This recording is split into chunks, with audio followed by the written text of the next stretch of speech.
536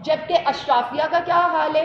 جو پارلیمنٹ میں بیٹھے ہوئے لوگ ہیں ان کی 860% آپ نے تنخواہیں انکریز کرنی ہے۔ چلیں آپ چھوڑ دیں، خط غربت سے نیچے جتنے لوگ گئے ہیں 45% پاپولیشن اس وقت خط غربت سے نیچے ہے، اور ورلڈ بینک اس میں کہہ کیا رہا ہے؟ وہ یہ کہہ رہے ہیں کہ وہ $4 سے بھی کم کما رہے ہیں یومیہ، یعنی $4 سے کم یومیہ آپ کی آدھی % آبادی 12 کروڑ عوام کما رہی ہے، اور آپ کی تنخواہیں کتنی ہیں؟ یہاں پر آپ ججز سے شروع کر دیں جو 26ویں ترمیم کے بعد کسی کے پراکسیز بن کر رہ گئے ہیں، وہاں سے آپ شروع کر دیں اور آپ اس پارلیمنٹ پر آ جائیں، اس حکومت پر آ جائیں جس کی نہ کوئی لیجیٹیمیسی ہے، نہ اس کے پیچھے کوئی عوام کی بیکنگ ہے۔ ایک کمپیریزن ہم نے کیا ہے، اور اس کمپیریزن کے لحاظ سے ہمیں جو یہ حکومت پڑ رہی ہے، یہ 11 کروڑ روپے ایک گھنٹے میں وہ حکومت پڑی ہے جو کچھ نہیں کر رہی۔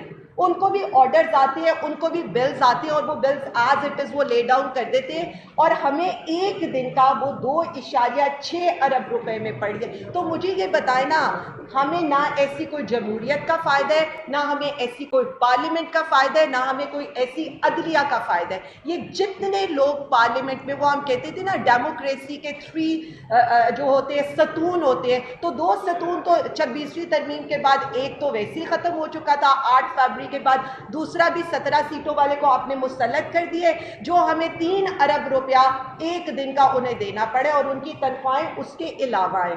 میں صرف اتنا کہنا چاہوں گی، آپ کی نا تجربہ کاری، آپ کا حکومت نہ سنبھالنا، مجھے چھوڑ دیں، میں تو شاید آپ کی اپوزیشن رائیولری میں ہوں گی، یہ آپ کا اپنا وزیر خزانہ یہ اس چیز کو ایکسیپٹ کر رہا ہے کہ آپ معاشی طور پر ناکام ہو چکے ہیں۔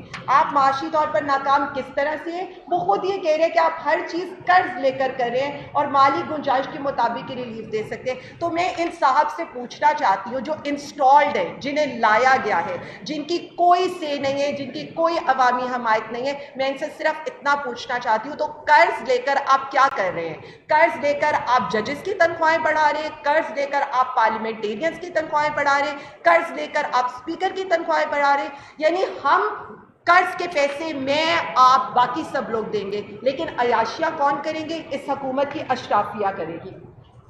یہ ان امپلائمنٹ کا فگر ہے جو خود حکومت کا ہے، ہم نہیں دے رہے، حکومت خود بتا رہی ہے کہ 1.80 کروڑ لوگ ان امپلائڈ ہو چکے ہیں۔ دیکھیں، جب ہم بات کرتے ہیں نا تو ہم بات کرتے ہیں فگرز کے ساتھ، اعداد کے ساتھ۔ یہ ایک کمپیریٹیو انالیسز اس حکومت کی جو بھی باتیں، جو بھی ترقی کے یہ کلیم کرتے تھے، اس کو بالکل یہ بتا رہے ہیں۔ ہم جب کہتے تھے نا ہم حکومت کر رہے ہیں اور بہت اچھی کر رہے ہیں، اور یہ آ کر کہتے تھے مہنگائی ہو گئی، بھئی مہنگائی تو چھوڑ دیں، آپ مہنگائی کا جو مرضی اشاریہ دے دیں کہ جی اتنے عرصے میں کم ہوگی، اتنے عرصے میں کم ہوگی، کیا آپ مجھے یہ جواب دے سکتے ہیں کہ ورلڈ بینک کی رپورٹ کے بعد 45% خطۂ غربت سے نیچے گر گئی ہے؟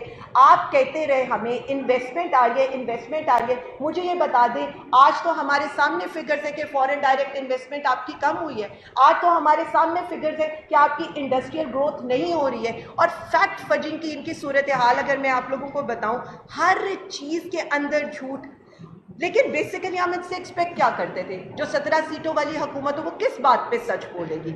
مجھے یہ بتا دیں، یہ ہمیں یہ کہہ رہے ہیں کہ جی گروتھ ہے، پہلی سہ-ماہی میں 1.37%، دوسری سہ-ماہی میں 1.53%، تیسری سہ-ماہی میں 2.4%، چوتھی سہ-ماہی میں آپ کی 5.5% کیسے آ سکتی ہے؟ یعنی 3 مہینوں میں آپ نے کون سا ایسا کام کر دیا ہے جبکہ ساری آپ کی کراپس کم ہو رہی ہیں، ایگریکلچر کے اندر بجلی کی جو آپ کی یوٹیلائزیشن ہے وہ کم ہو رہی ہے۔ مطلب مجھے تو سمجھ ہی نہیں آ رہی ہے کہ یہ کون سی انڈسٹری ہے جو بجلی کے بغیر چل رہی ہے۔ اس کے بعد کیا ہے؟ آپ نے عوام کی جیبوں پر ڈاکہ کیسے مارنا ہے؟ آپ نے جو بندہ 100 روپے کے اوپر اپنے موٹر سائیکل کے اندر پیٹرول ڈلوائے گا، اس نے تو آپ کو پیسے دینے ہیں ٹیکس لیوی کی صورت میں، کاربن لیوی کی صورت میں، لیکن جو اشرافیہ ہے وہ 111 کمپنیز ہیں، ان سے آپ نے کچھ بھی وصول نہیں کرنا، اور اس پر آپ ہمیں کوئی جواب بھی نہیں دینا چاہتے۔ میں آپ کو بتاؤں، یہ ان کی جو پالیسیز ہیں، ان کی پالیسیز کی وجہ سے آپ کی ساری فصلیں ڈوب گئی ہیں، اور اس پر ان سے سوال کریں تو آپ کہیں گے مافیا ہے۔ انڈسٹری کی گروتھ کا مطلب میں صرف یہ بتانا چاہتی ہوں کہ وہ کہتے ہیں نا چور چوری سے جائے ہیرا پھیری سے نہ جائے، آپ چوری سے تو آئے تھے، ڈکیتی سے تو آئے تھے، لیکن آپ ابھی بھی ہیرا پھیری سے بھی باز نہیں آ رہے۔ آپ اپنی معاشی ناکامیوں سے کا تو کر چکے ہیں، عوام بھگت رہی ہے، لیکن آپ اپنی چیزوں سے باز نہیں آ رہے۔ پہلی سرمائی کے اندر گروتھ جاتی ہے نیگیٹو کے اندر، 0.91 کی گروتھ، وہ سوری 0.91 میں آپ کی جو ایل ایس ایم ہے وہ آپ شو کرتے ہیں، دوسری میں بھی آپ 0.99 نیگیٹو 0.99% میں شو کرتے ہیں، تیسری میں نیگیٹو 1.14 میں کرتے ہیں، اور آخر میں آپ ہمیں گروتھ کیا دکھا رہے ہیں ایل ایس ایم کی 4.7%۔ مجھے یہ بتا دیں یہ کون سے فارمولے استعمال کریں، یہ کون سی، پہلے تو ہم وہ ڈارمینکس کہتے تھے نا، اب تو یہ جو اورنگزیب صاحب آئے ہیں مجھے تو یہ پتہ ہی نہیں ہے کہ یہ کرنا کیا چاہتے ہیں۔ اس کے علاوہ مجھے یہ بتا دیں قومی اسمبلی کی کیا ورتھ رہے گی، کیا اوقات ہے اس اسمبلی کی، وہ سوائے ایک سفید ہاتھی کے اس سے زیادہ کچھ نہیں ہے۔ 2 سالوں میں ان کے اخراجات جو ہیں 6.9 ارب سے لے کر 16.29 ارب تک آ گئے۔ مجھے یہ بتائیں وہ کون سا عوامی فلاح و بہبود کا کام کر رہے ہیں؟ وہی کام کر رہے ہیں جی نیب میں ایسی انسٹالیشنز کر دو، یا یہاں پر 26ویں ترمیم پاس کرا دو، یا جو بلز انہیں سوٹ کرتے ہیں آپ سارے وہ بلز لے کر آ رہے ہیں، سارے وہ فگرز لے کر آ رہے ہیں۔ مجھے کوئی ایک ایسا قانون اس اسمبلی سے، پنجاب اسمبلی ہو، فیڈرل اسمبلی ہو، پاس ہوا دکھا دے جس بل سے عوام کو کوئی فائدہ ہو، عوام کو کوئی ریلیف ہو، یہ ایک دکھا دے ہمیں، یہ بھی نہیں کر سکتے۔ اس کے بعد مجھے یہ بتائیں بجٹ کے اندر آپ ترقیاتی سکیمز رکھتے ہیں، اور آپ صحت کا کوئی چیز، آپ صحت کی کوئی نئی سکیم رکھتے ہی نہیں ہیں۔ دوسری طرف آپ کیا کر رہے ہیں، آپ اسپیشل الاؤنسز دے رہے ہیں، اور اسپیشل الاؤنسز کا بھی آپ کے پاس کوئی ڈیٹا نہیں ہے، اور آپ سے جب سوال ہوتے ہیں تو آپ صحافیوں کو بھی اس کے اوپر آپ سیٹسفائی نہیں کر پاتے، ہمیں تو چھوڑ دیں۔ پھر میں آپ سے سب سے زیادہ جو حملہ ہوا ہے وہ کسان کے اوپر ہوا ہے، اور اس کے بعد جو حملہ ہوا ہے وہ عوام کے اوپر ہوا ہے۔ آپ نے کاپی پیسٹ کرنا تھا آئی ایم ایف کا بجٹ، یہاں پر جب بات ہوتی ہے سرکاری ملازمین کی تنخواہیں بڑھانی ہے، پینشنز میں اضافہ کرنا ہے، عوام کو ریلیف دینا ہے، اچھا جی پوری دنیا میں چلیں، اب تو یہ 3rd ورلڈ وار کی وجہ سے یا جو ایران اور اسرائیل کی وار کی وجہ سے کوئی تیل کی پرائسز کے اندر انکریز ہوا ہے۔ مجھے یہ بتا دیں اس سے پہلے تو آپ 100 روپیہ عوام کی جیبوں سے لے رہے تھے 1 لیٹر پیٹرول کے اوپر، اب آپ دوبارہ ہم سن رہے ہیں کہ آپ اس کو انکریز کرنے لگے ہیں، یا آپ اب اگین وہی کریں گے جی ہم سوچ رہے تھے لیکن وزیر اعظم نے نہیں کیا۔ تو دیکھیں عوام کو بے وقوف بنانا چھوڑ دیں۔ پاکستان تحریک انصاف پوری عوامی مہم چلانے لگی ہے، عوامی مہم میں ہم لوگوں تک جا کر ان کو یہ بتائیں گے کہ کس طرح سے آپ کی جیبوں پر ڈاکہ مارا گیا ہے۔ آپ کے جتنے فگرز ہیں جو آپ یہ کلیم کرتے ہیں، پیاز کتنا مہنگا ہوا، آٹا کتنا مہنگا ہوا، بجلی کی قیمتوں میں کتنا اضافہ ہوا، گیس کی قیمتوں میں کتنا اضافہ ہوا، ہم عوام کی زبان میں گلی گلی جا کر عوام کو یہ بتائیں گے یہ وہ لوگ ہیں جنہوں نے پہلے آپ کا مینڈیٹ چھینا، اب اس کے بعد آپ سے جینے کا حق بھی چھیننے لگے۔ میں ابھی کمپلیٹ کروں بھائی، میں اس کے بعد کوسچن میں ابھی پریس کانفرنس کمپلیٹ کروں۔ تو ہم بالکل اس پر کیمپین کرنے لگے ہیں، پی ٹی آئی کسی صورت عوام سے پیچھے ہٹنے کو تیار نہیں ہے، ہم گلی گلی یہ مہم چلانے لگے ہیں، آپ ہم پر ایف آئی آرز کاٹیں، آپ ہم پر جیلوں کے دروازے کھولیں، پی ٹی آئی پنجاب اس وقت تیار ہے، اور ہماری پراپرلی ہم نے اپنی کیمپین کے لیفلیٹس تیار کرنی ہیں، اور وہ صرف عوامی ایشوز پر ہوں گے۔ میں جو آگے کا ہے ہم آپ کو بتا دیں، دیکھیں پچھلے 9 اپریل کے بعد پی ٹی آئی کے اوپر جس طرح کی فسطائیت، جس طرح کا ظلم، جس طرح کا جبر ہوا وہ آپ سب کے سامنے ہے۔ ہم میں سے کسی کی زندگی کبھی بھی اتنی آسان نہیں رہی ہے کہ ہم یا عدالتوں میں پیش ہوتے رہے ہیں، یا جیلوں میں رہے ہیں، اور یا پھر ہمارے گھروں پر ریڈ ہوتے رہے ہیں، لیکن اس کے باوجود بھی